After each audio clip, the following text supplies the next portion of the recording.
네, 반갑습니다. 오늘은 에스겔 6번째 이야기를 시작하도록 하겠습니다.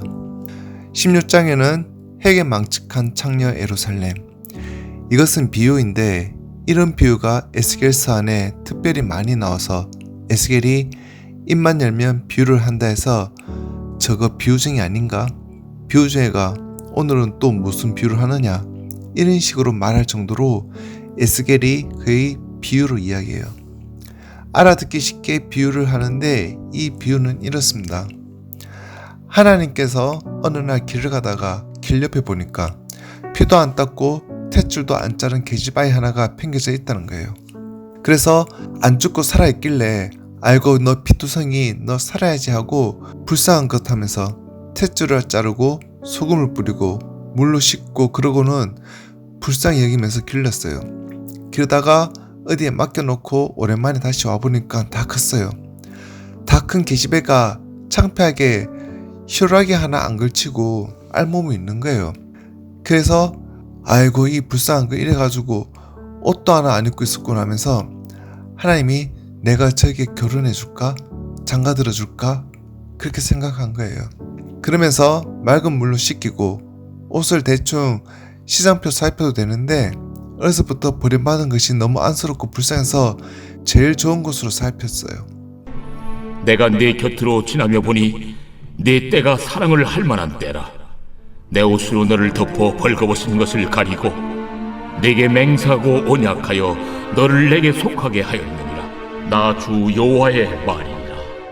내가 물로 내 피를 씻어 없애고 네게 기름을 바르고 수놓은 옷을 입히고 물돼지 가죽신을 신기고 가는 배로 두르고 못시로 덧입히고 폐물을 채우고 팔고리를 손목에 끼우고 목걸이를 목에 걸고 코고리를 코에 달고 귀고리를 귀에 달고 화려한 왕관을 머리에 씌웠나니 이와 같이 내가 금, 은으로 장식하고 가는 배와 모시와 수놓은 것을 입으며 또 고운 밀가루와 꿀과 기름을 먹음으로 극히 곱고 형통하여 왕후의 지위에 올랐느니라. 참 어려운 말인데 이스라엘 자손들을 하나님이 그렇게 길렀다는 말이에요. 이게 무슨 말이냐면 노아의 아들 셈, 함, 야벳 생각나죠? 셈의 아들 엘람과 아스로와 아르박삭과 룻과 아람이에요. 이렇게 되어 있는데 엘람은 이란을 만들었죠. 아수르는 아수르를 만들고 아르박삭은 땅 하나를 차지 못하고 떠돌이 생활을 했죠. 그리고 룻은 루디아를 만들었고 아람은 아람 나라를 만들었어요. 아르박삭만 떠돌이 생활을 하고 있었죠. 탯줄도 안 자르고 피도 안 닦고 떠돌이처럼 불쌍하게 있는 이것이 아브라함을 이야기해요. 그것을 하나님께서 주워 키워서 애굽에 맡겨놨죠.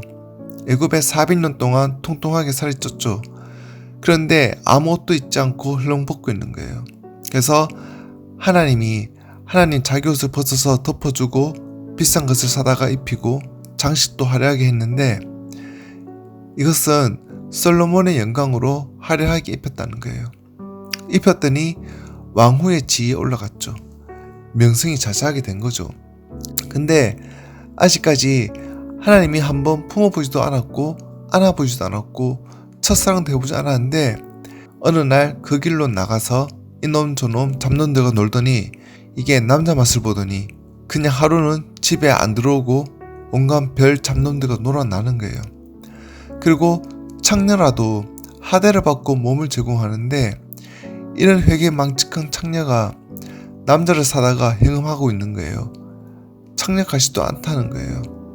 이 16장 때문에 이스라엘은 지금도 30살 될 때까지는 이 에스겔서를 못 읽어요. 정말 쉽게 이야기해서 에스겔서 16장에는 예루살렘의 행위를 볼 때 마치 회개 망측한 창녀같이 하나님이 보실 때 그렇게 가증스러워졌다는 거예요. 자기들을 그만큼 불쌍하게 탯줄도 안 자르고 피도 안 닦고 그런 것을 풀숲에 있는 것을 주워다가 그만큼 길러서 해줬으면 그 은덕을 알고 하나님께 지조를 지키고 해야 될 텐데 하나님이 불쌍해서 장가 들어줄까 하면서 하나님은 그래도 첫사랑으로 여기고 예지중지 아꼈는데 하나님께서 한번 안아보기도 전에 품어보기도 전에 우상에 가서 자기 몸을 들여서 가증스러운 우상처럼 가증스러워졌다는 거예요. 이런 표현을 16장 한 장에 압축하는데 대단한 비유예요. 17장은 수수께끼 같은 이야기인데 언약을 지키지 않고 어떻게 이 나라가 설 수 있겠느냐, 그런 이야기예요.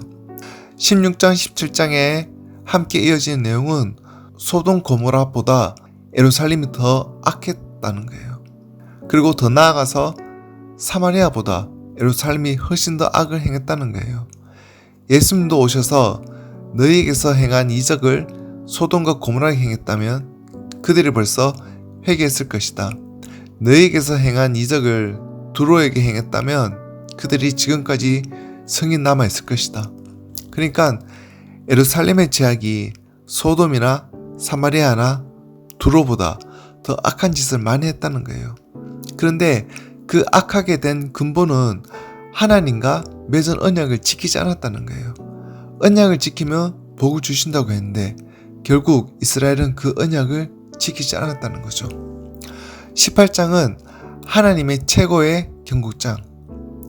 그런 해괴망측한 창녀 예루살렘에게 지금이라도 손씻고 하나님께 돌아오면 받아줄 마음이 있다는 거예요. 하나님께서는 죽는 자의 죽는 것을 기뻐하지 않고 돌이켜 사는 것을 원한다. 어찌하여 죽고자 하느냐? 제발 돌이키고 돌아오라. 이렇게 이야기해요. 너희 조상들이 아무리 죄를 많이 지었어도 듣는 너희가 깨닫고 돌아오면 너희 조상이 지은 죄 하나도 너에게 미치지 못한다.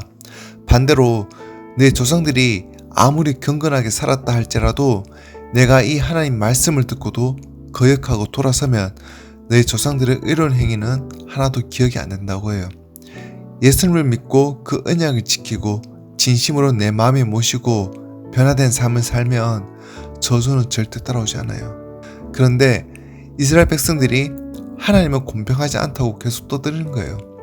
이스라엘 백성들아, 내 길이 어찌 공평치 아니하냐? 너희 길이 공평이 아니한 것이 아니냐? 하고 에스겔 18장에서 질책을 하는 거예요. 19절에 사람들이 오해를 하는데, 그런데 너희는 이르기를 아들이 어찌 아버지의 죄를 담당하지 아니하겠느냐 하는도다. 아들이 정의와 공의를 행하며 내 모든 율례를 지켜 행하였으면 그는 반드시 살려니와 범죄하는 그 영혼은 죽을지라. 이 말을 두고 여호와의 증인이나 제7일 안식일 예수 재림교회 사람들이 영혼이 죽는다고 해서 영혼 소멸설을 믿어요. 여기서 말하는 그 영혼이 죽는다 하는 그 말이 아버지 때문에 아들이 죽는 게 아니라 아버지가 죄를 지었는데 그게 잘못된 것을 알고 아들이 깨달으면 아들이 안 죽는다. 그 말을 하면서 범죄하는 그 영혼, 그 목숨은 죽는다라는 거죠. 이 말씀의 뜻은 아무리 조상들이 죄를 많이 지었다 할지라도 너희가 지금 듣는 너희가 정말 우리 조상이 잘못되었구나 하는 것을 깨닫고 내가 돌이키면 내 조상의 죄가 하나도 내게 미치지 못하고 너는 산다는 거예요. 반대로 내 조상들이 아무리 잘했다 손 치더라도 이 경고의 말을 듣고 네가 돌이켜 회개하지 아니하면 내 조상 때부터 오던 죄를 다 뒤집어 쓰고 내 죄로 너도 죽어야 한다는 거죠. 이렇게까지 해도 이 이스라엘 사람들이 전혀 회개하지 않기 때문에 마침내 19장에는 애가를 부르게 돼요. 너는 이스라엘 고관들을 위하여 애가를 지어 부르라. 내 어머니는 무엇이냐? 암사자라. 그가 사자들 가운데 엎드려 젊은 사자 중에서 그 새끼를 기르는데 그 새끼 하나를 키우매 젊은 사자가 되어 먹이 물어 뜯기를 배워 사람을 삼키매 이방이 듣고 함정으로 그를 잡아 갈고리로 꿰어 끌고 애굽 땅으로 간지라. 암사자가 기다리다가 소망이 끊어진 줄을 알고 그 새끼 하나를 또 골라 젊은 사자로 키웠더니 젊은 사자가 되매 여러 사자 가운데 왕래하며 먹이 물어 뜯기를 배워 사람을 삼키며. 그래서 애가를 부르는데 결국은 유다는 사자 새끼로다. 사자인데 그것이 결국은 애굽으로 한 마리 끌려가 버리고 그 뒤에 바빌론 끌려가 버리고 그야말로 이빨 빠진 사자처럼 조롱당하는 사자처럼 그렇게 애가를 부르고 있는 거예요. 자, 오늘은 여기까지 하도록 하겠습니다. 감사합니다.